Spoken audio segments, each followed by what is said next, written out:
Welcome to Resiliency Redefined. I'm your host, Robyne, and I am thrilled to share with you information about resiliency, well-being, performance, education, business, parenting, and everything in between. I'm committed to joining you each week to talk about these big ideas and bring them into action, habits, tools, strategies, tactics that allow us to finally uncover what it takes to truly be well. And I'm just so excited that you're here. Welcome to another episode of Resiliency Redefined. I think all I can say is get ready to lock in. On today's episode, we have the one and only Alan Stein Jr. Now, I reference Alan Stein Jr. often when I say things like, this is important. I'm going to tell you twice. I'm going to say it again. This is all Alan Stein Jr. He brings the energy, the insight, the idea of utility. How do we ensure that we are living aligned so that way we can be in our kind of zone of greatness? Now, what's so cool about this conversation, we started talking about business, all the things, but it shifted to parenting and raising teenagers. It was such an unexpected pivot where all of a sudden we see how the principles of excellence and high performance can also come to us as parents and supporters and guardians. So friends, if you know anything about Alan Stein Jr., he's going to bring the energy. He absolutely delivered on this episode. So buckle up and let's lock in for this episode of Resiliency Redefined with the one and only Alan Stein Jr. Now, we are in for a treat. And I know I sometimes say we're in for a treat, but this is a really big deal for me. I'm excited to welcome Alan Stein Jr. to the podcast. Welcome, Alan. I'm so glad you're here.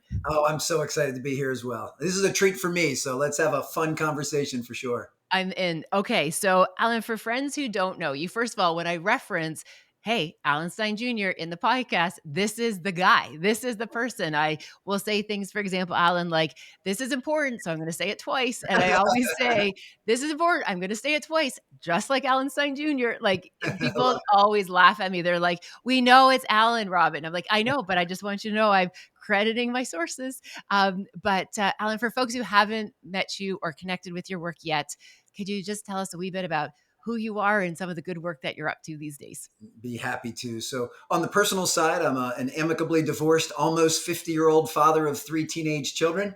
Perfect. I've got 15-year-old twin boys who are in 10th grade and a 13-year-old daughter who's in 8th. And I live just north of Washington, D.C. in the suburbs of Maryland, which happens to be also where I grew up. So for the exception of going to college for 4.5 years, I've pretty much been in this same spot for 50 years.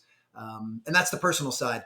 Yeah. On the professional side, I've had 2 separate careers, but they kind of blend together, and there's a red thread that ties them together. I spent the first 20 years of my professional career working as a basketball performance coach, primarily working at the middle school and high school age, because that was the age where I felt I could have the biggest impact on their lives off of the court.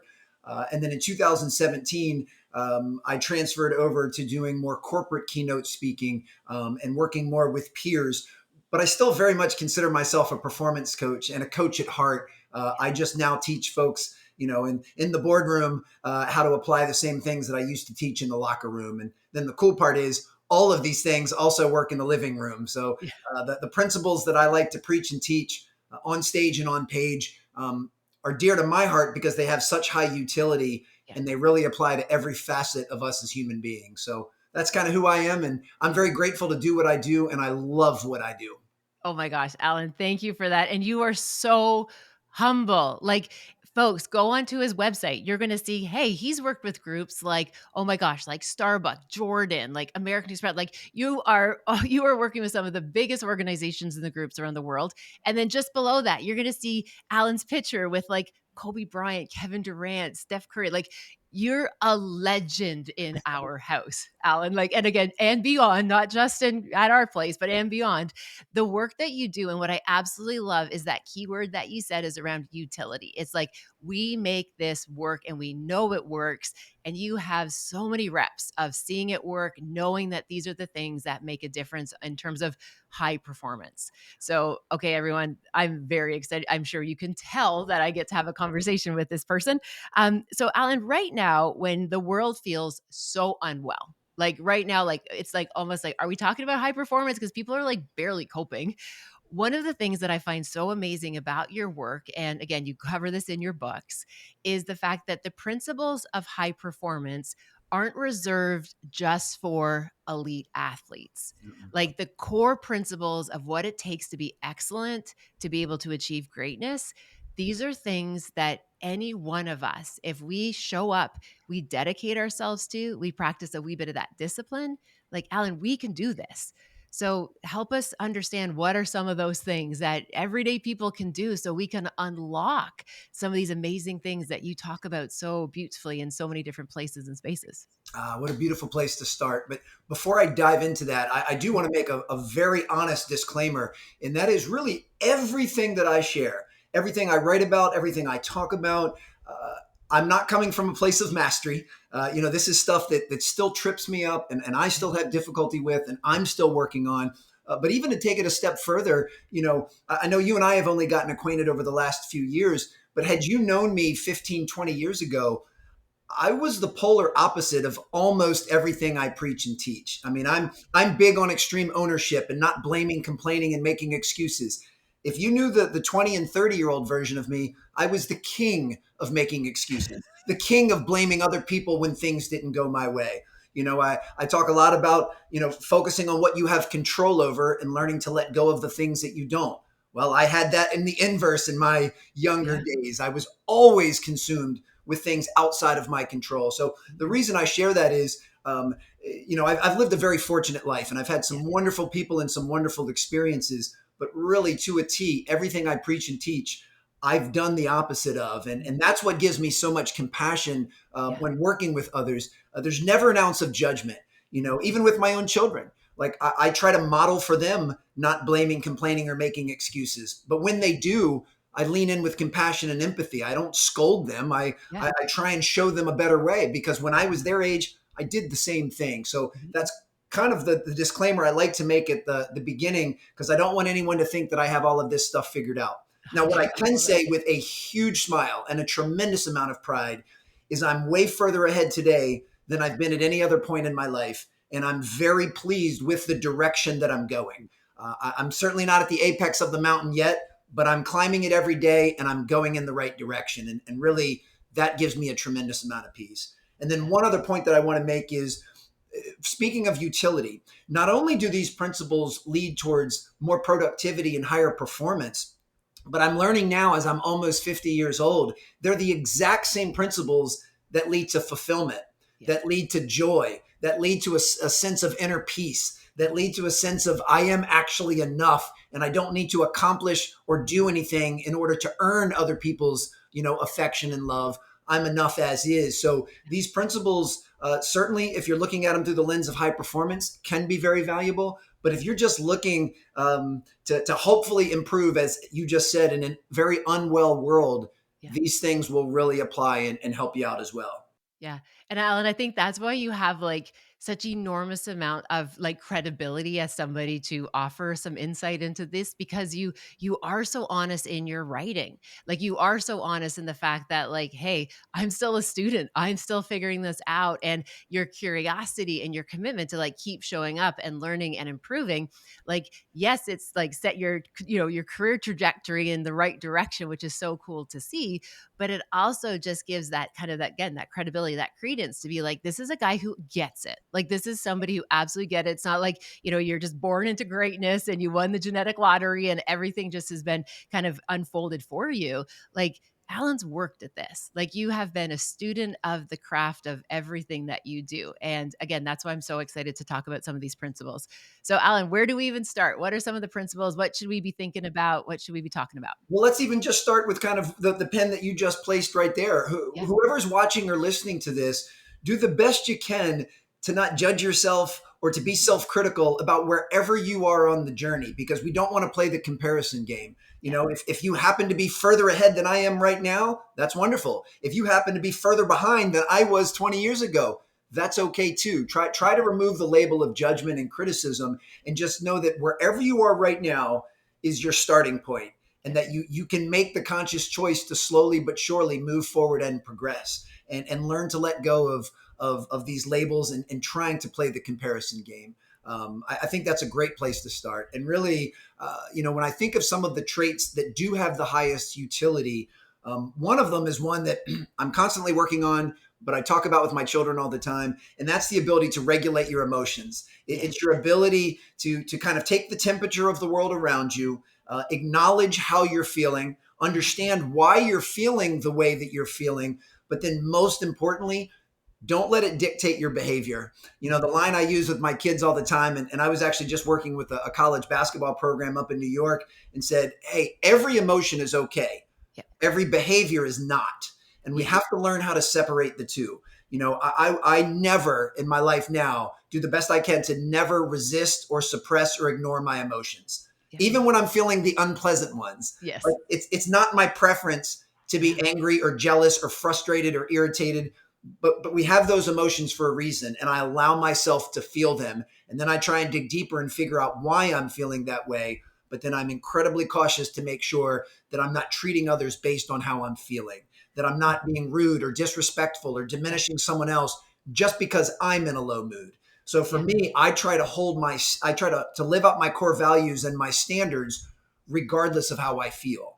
And Yeah. most people that know me, at least know me superficially, think I'm always happy, always positive, always optimistic. And while some of that is in my wiring, and I would acknowledge that I probably skew a little more on that end of the spectrum, that's not me 24/7. Yeah. Those that really know me know I am one moody son of a gun, that I have my low moments, that I get just as frustrated and irritated as the next person.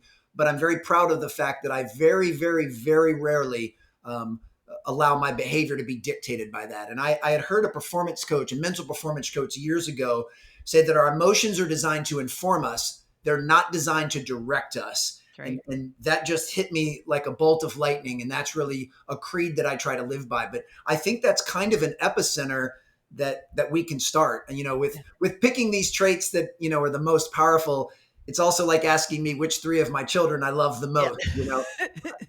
Technically, it's supposed to be a three-way tie.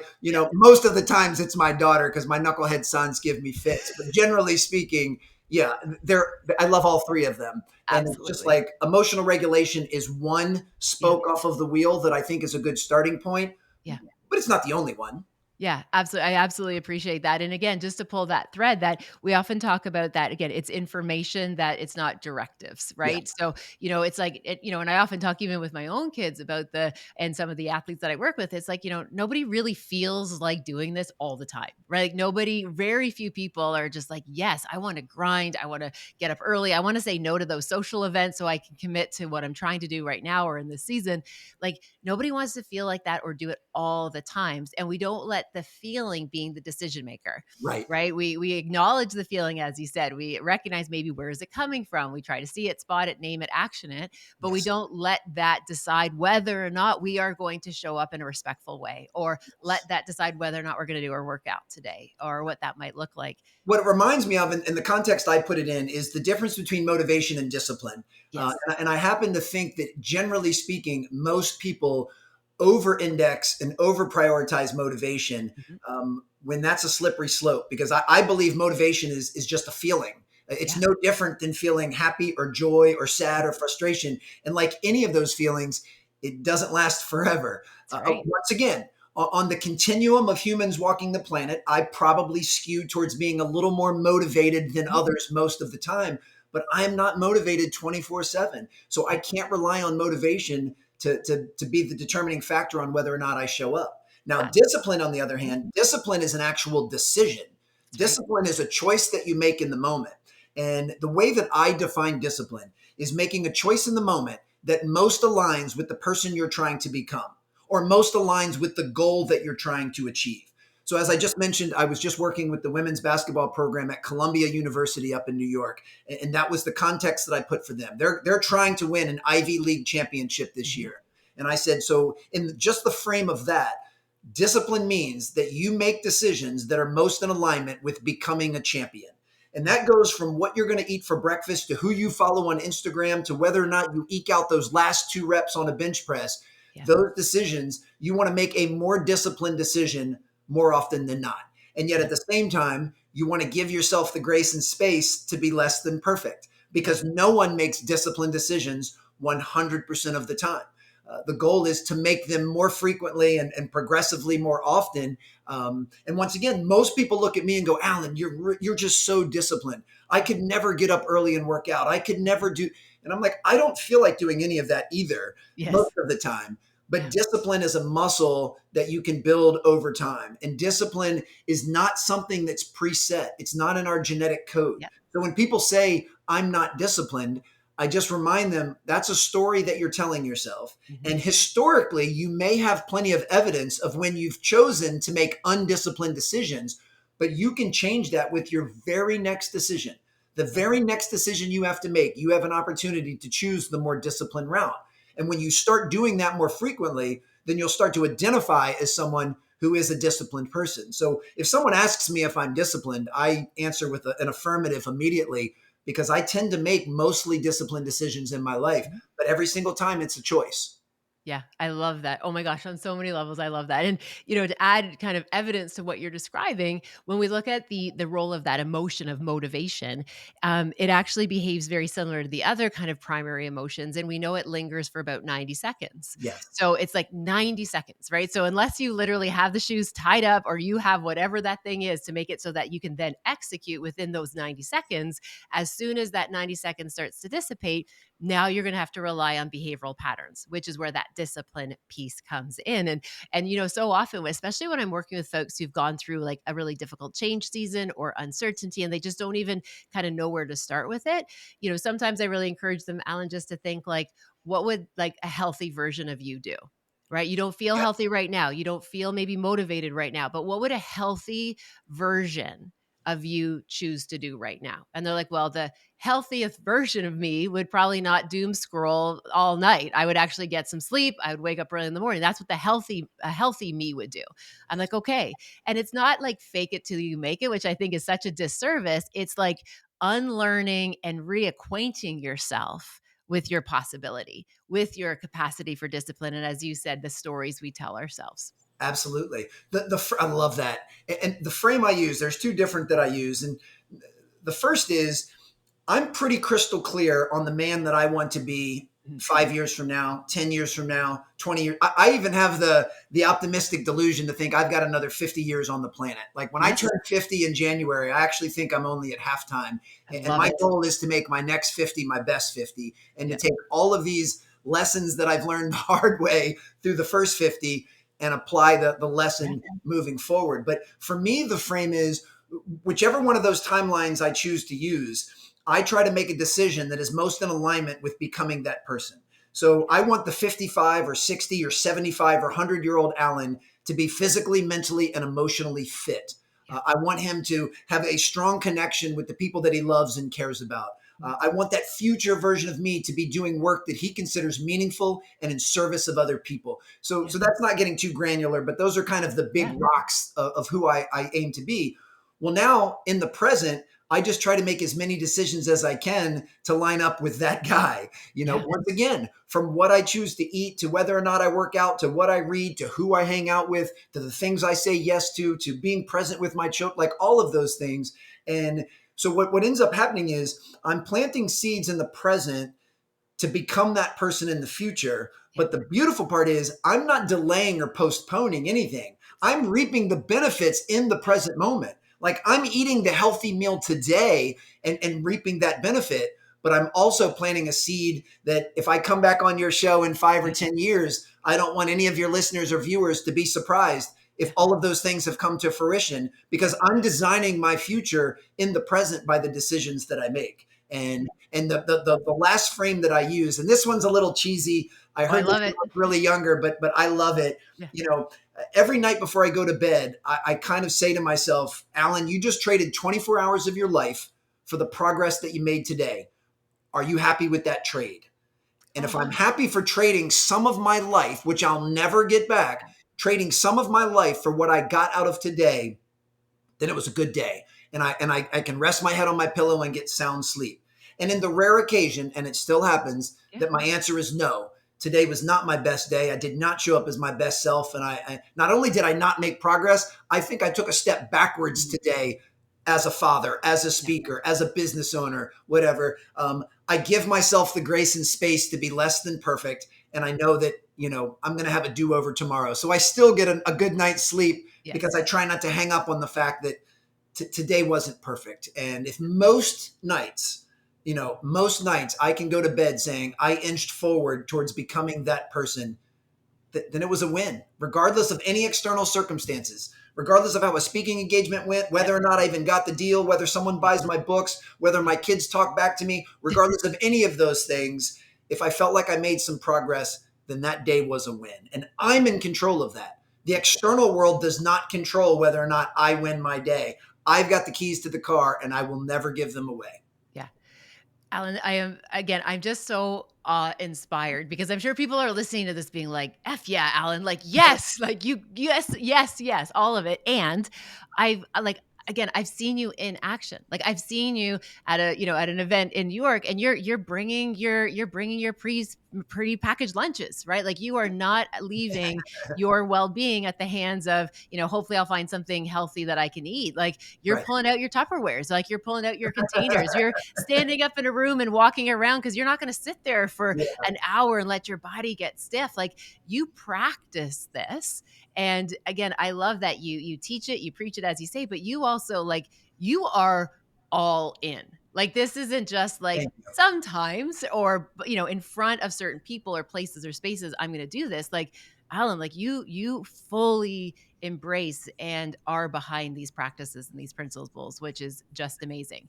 So the question I'm really curious as a fellow with teenagers, Yep. okay, so we both come in high energy, performance focused, and the reality is the kind of ecosystem that our young people are growing up in isn't necessarily set up for health performance in terms of even just like social media, in terms of just how they structure their day. And I can even share with you, I recall it was so interesting. Hunter comes home after his first year at university, Alan, and he said to me something that like I appreciate, like, please listen to the whole story before you judge. But he came home and he said to me, how was your first lecture? And, his first week of school away at university. And I said, what was it like? And he goes, Mom, it's really actually not hard to be extraordinary right now. And I'm like, pardon? And he said, like, nobody was paying attention. People weren't making eye contact with the professor. Like, people didn't introduce each other, like themselves to other people. And he said, I walked into one of my classes. I introduced myself to the prof. I said hello to the couple of people sitting in the front. And he's just like, and they were all looking at me as if I had these like super skills, like that I have somehow. And he's like, Mom, it's basic courtesy. Like, literally, it is not hard to be excellent right now. And I thought it was such an interesting perspective, but also like a wee bit of a sad kind of state of affairs if the fact that like just basic social skills are perceived as a superpower, because I think we all have these, we should be using our social skills. But again, if right now there's this kind of like almost like this apathy for our young ones, right? Like where again, we hear these ridiculous amounts of time on technology, right? That they're feeling disengaged, that they're, just really this kind of lost, rudderless group. Where do we start as parents, supporters, guardians, coaches to like almost it feels like kind of like wake them up to be like, dude, like you are in a really good season. You are injury free. You have all of these opportunities. Like, show up. How do we get them fired up about life right now, Alan? I wish that I had the answer for you. I can speculate and I can share a few things that I'm trying to do, but to be honest, that is one of my struggles as a parent. Yeah. Because I love my three children more than anything, and as much as anyone watching or listening loves Yep. their children, and that's still something that I struggle with. Yeah. My kids don't always. Feel as motivated and as inspired and ready to do these things as sometimes I would hope. Yeah. But I do the best I can to take a step back.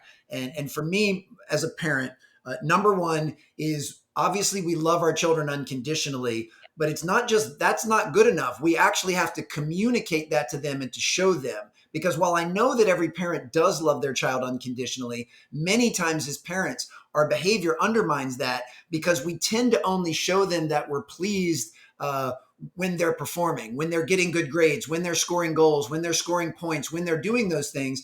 And children can interpret that very differently. They can interpret that as, well, my dad's happy and loves me when I do well, and he's not when I don't, which by definition would mean that in their eyes, I don't love them unconditionally. So I do everything I can to detach from results and performance based praising with my children and keep it all about the process. And, I don't have a lot of rules with my children. For me, my own parenting philosophy is very hands off. I give my kids a tremendous amount of autonomy to make their own decisions, but they know that they have to pay the consequences for their decisions. Like, if you're going to be allowed to have freedom of choice, you are not free from the consequences, and that's on you. So if it's really cold here and you don't want to wear a jacket, don't wear a jacket. I don't care, but you're going to be cold later. And when you're cold later, that will be the consequence of having not brought a jacket. If you don't want to eat breakfast, don't eat breakfast. Go ahead and see how you're feeling in about 3 hours when you're hungry and you can't focus and you're low on energy and you're a little bit irritable. So I don't make my kids do anything. I encourage them to do certain things. I do the best I can to plant seeds, and then I model that behavior. You've already announced to the world I'm a little finicky with what I eat. And, for me, I don't make my kids do that. If my kids want to order something unhealthy, they have the right to do that. Now, what I've noticed, and I'm so just grateful for, I've been planting these seeds and modeling this behavior long enough that I'm starting to now reap the benefits of seeing my kids make many of these decisions. And the beautiful part is it's never because I tell them to, it's because they're slowly choosing to do that. So that modeling, I think, is really important. But I think everyone has to figure out their own parenting style and what works best. And even with my 3 children, 2 of which literally share the DNA of being twins, I have very different parenting styles with each of them, very different ways that I communicate. My one son, Jack, is a spitting image of me when I was that age. And I've already let you guys know when I was that age, I was kind of a knucklehead, and I'm getting some of that from him. My son, Luke, is very different. So I can parent him slightly differently. So I don't believe it's a one size fits all. But I also think we need to have massive empathy and compassion, that it's very easy to step back as a parent and go, come on, get off of your phone, go outside and play. And 2 things. One, most of the time parents say that, they have to put down their phone in order to yell at their child for staring at their phone. So you're modeling the behavior that your children are emulating, and then you're getting upset at them for emulating it. The other is, I can acknowledge that when I was 15 years old, if I had access to social media and internet, I would have been just as consumed by it as they are. So it's not like there's anything wrong with them. I think today is the hardest time in human history to be. But then by default, I actually think it's also the hardest time to be a parent, because they're going through uncharted waters, and we are as well. So we have to have some patience, and we have to be honest. With my kids, they were just starting the school year here a couple weeks ago, and I had the annual sex and drugs and drinking and bullying talk with them. And one thing I've learned as a parent, I've kind of made this an annual formal discussion, which is okay. It gets them to pay attention. But what I'm realizing is it's kind of like businesses that only do a year-end employee review. Like, I need to be talking about these things with my kids more often. And that's, as a parent, that's somewhere where I have to be better. I need to be bringing these things up and talking about them every week, every month, not making this annual come to Jesus one time big PowerPoint presentation on why you shouldn't do drugs types thing. But even with that conversation, like, I choose to be very honest with my kids, and I don't just tell them the downsides of those things. I also let them know why people do them. And people do them because it can feel good, and because it can be an escape, and because, so I don't just tell them the bad. I try to give them a holistic a view, but I let them know that when it comes to some of these things, that you can make a decision in the moment that could undermine everything it is that you want in life. It could change your life forever. And that is a hefty responsibility. So I'm hoping that my parenting style is teaching my kids to make good decisions consistently on the little things, so that when the big things present themselves, they'll have flexed that muscle and they'll be better apt to make a better decision. But I've also let them know, if and when you mess up, and if and when you make a horrific decision, I still love you. I Yeah. still have your back, and we will figure out a way forward. So you'll never be on an island by yourself, no matter what you do. But you know what's right, you know what's wrong, you know what's good for you, you know what's not. I just want to encourage you to make the best decisions that you can. And Yeah. that Sounds I good. won't know if any of this is working till my Yeah. kids are in their 30s and they can look back and say, "Hey, Dad, you did a pretty good job," or Yeah. "Hey, Dad, you really messed this one up." So the Yeah. jury's still out.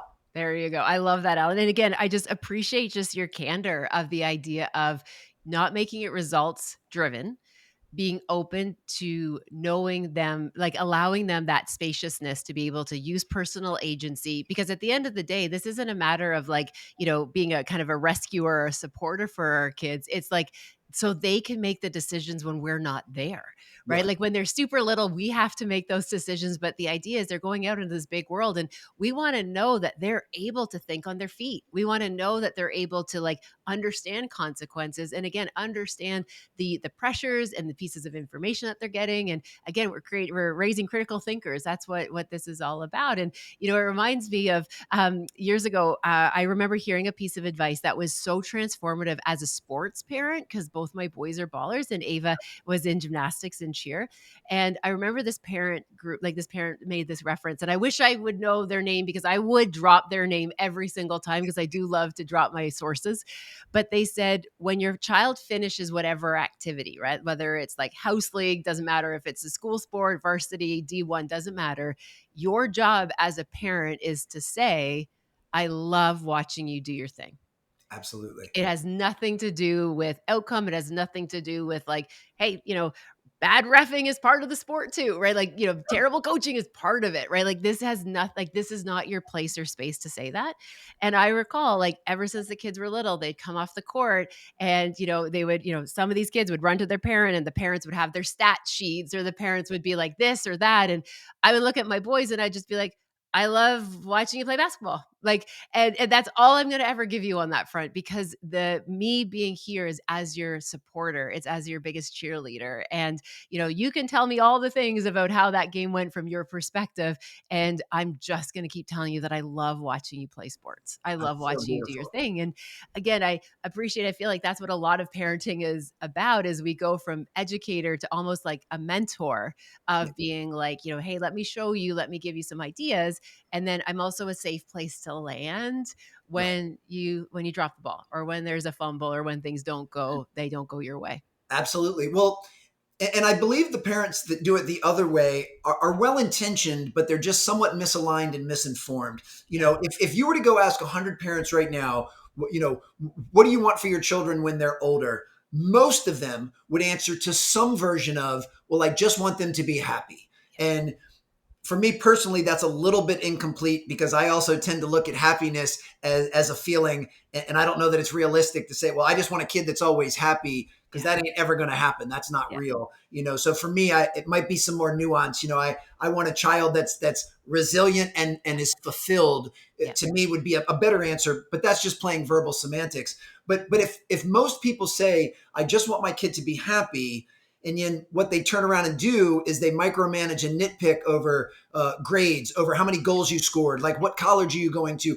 Like they're emphasizing all of the things that, in their own words, would have nothing to do with whether or not someone was happy, unless in their mind that's what leads to happiness is you have to get straight A's, you have to be Exactly. the best basketball player, you have to go to the best college. And Yeah. if that's what you think determines happiness, then we probably need to have a more in-depth That's right. discussion. But Yeah. for me, it's all about just equipping my children with what I believe the most important traits they'll need to become fully functioning, resilient Yeah. contributors to this world as they move forward. And none of that is dependent on how many points they score or what grades they get. So that's where, and I think the problem lies is Yeah. everyone says they want this, but what they talk about, what they praise, and what they give consequences for is not in alignment with that. So to me, alignment is one of the most powerful words and concepts. Yeah. Make sure everything that we're doing with our children points in the direction of what you want for them. And for me, with my kids, I don't really parent them as the kids they are now. I'm Yeah. trying to parent them as the adults that I hope they grow to be. Yes. And I can say this, again, in the spirit of vulnerability. I love my parents very much, and I know that they did the best they could with me with the tools that they had. Yeah. But respectfully, there were four things in our household that were never talked about. We never talked about religion. We never talked about politics. We never talked about sex, and we never talked about like drugs and drinking. Like really, all of those things, it was just out of sight, out of mind. And when I look at historically the issues that have given me the biggest heartache and I've made the biggest missteps in my life, it's all of those four things. Yeah. And it just happens to be the things that we never talked about. So I'm trying to break that cycle with my children and make sure we're talking about those things. And you better believe, even when I have this big annual summit at the beginning of the school year, Love it. it is just as uncomfortable and awkward for me as it Yeah. is for them. But what I told them this last time was, I love you enough to have awkward, uncomfortable Yes. conversations. And I love you enough. All I want you to know from this conversation is that I love you enough to try to do the best I can to share these ideas. And that's all we can do. Yeah. And from a parenting standpoint, like I said at the very beginning, I'm still trying to figure all of this out. I'm doing some things fairly well, other things maybe not as well, but I'm hoping I'm getting better. And then I've forgiven myself for the things over the last several years that I know that I could have and should have done a better job with. Yeah. So that's it. That's it. Alan, oh my goodness.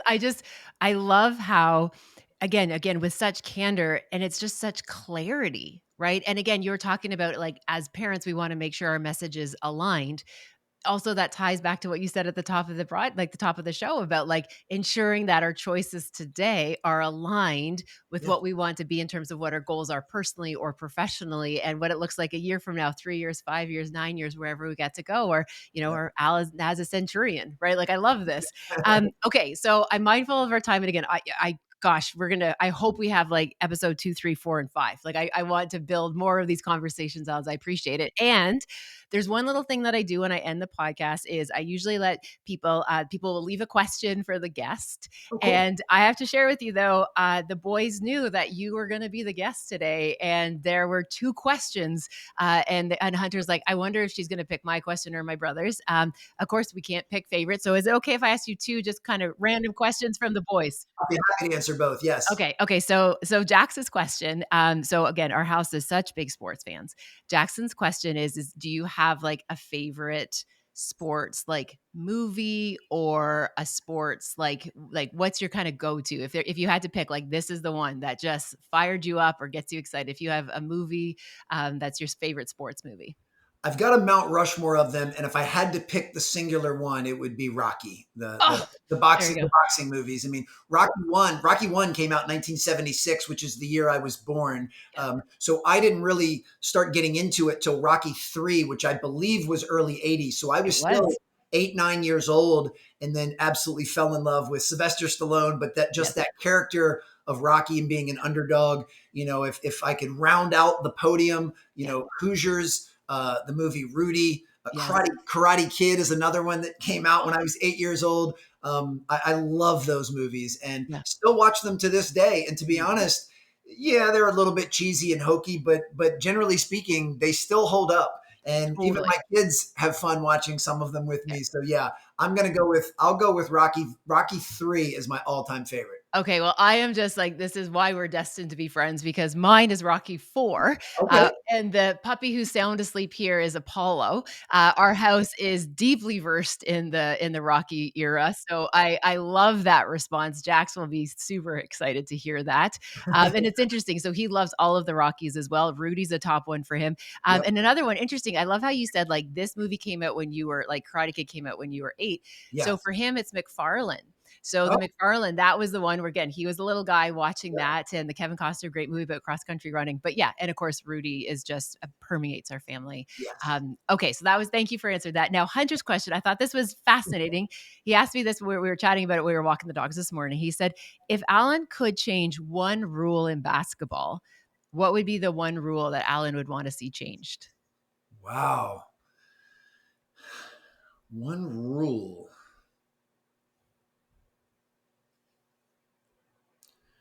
Man, he may have stumped me on that.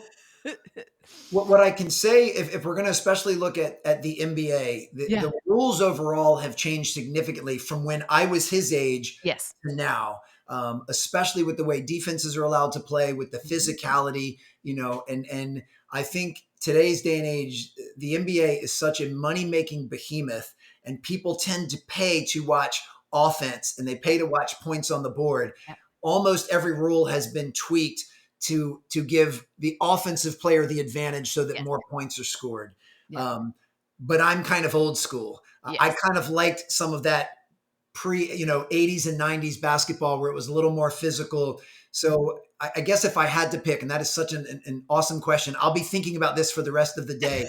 I would probably skew towards going back to some of those old school rules, that allowed for more physicality, that really allowed more emphasis on defense. But that's, I'm just a product of the age and the environment in which I grew up. And I grew up watching, Magic Johnson and Larry Bird and Michael Jordan in their prime.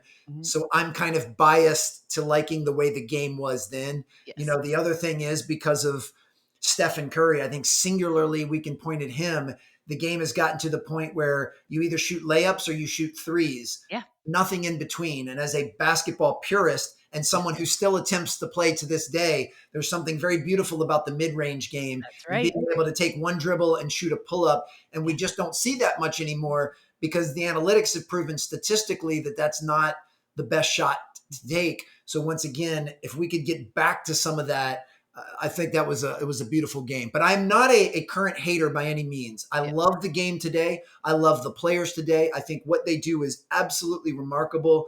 Yeah. But the purist in me would probably skew towards taking it back to the 90s. I love that. Oh my goodness. Thank you, Alan. Thank you on so many levels. Like, Of thank you course. for your gift of time, the generous sharing of your expertise, and just also your perspective, your energy. And you are again just such a shining example of the power of alignment, of the power of clarity, of alignment, living your truth, showing up each day. And Alan, again, I wish that we can get you back on the episode for another episode in the future. And again, just thank you so very much. And in our show notes, we'll put all the information on how people could get a hold of you because your podcast is great, your books are phenomenal, and if we just got a little dose of Alan, I want people to get like a full serving. So we'll make sure people have all of that information. So thank you. Take good care of you and that beautiful set of family that you have, and I wish you all the best. So thanks again, my friend. Thank you so much. Thank you for spending time with this podcast episode today. I hope you found something helpful in Resiliency Redefined. Please feel free to share it with somebody who you might think could benefit. Maybe there was something useful, something in particular that you think you could pay forward. Also, if you have a moment, please feel free to rate and review this podcast wherever you like to listen to your podcast. It means the world to me. And again, thanks for your time. Thank you for your interest. Take good care, and I'll see you next time.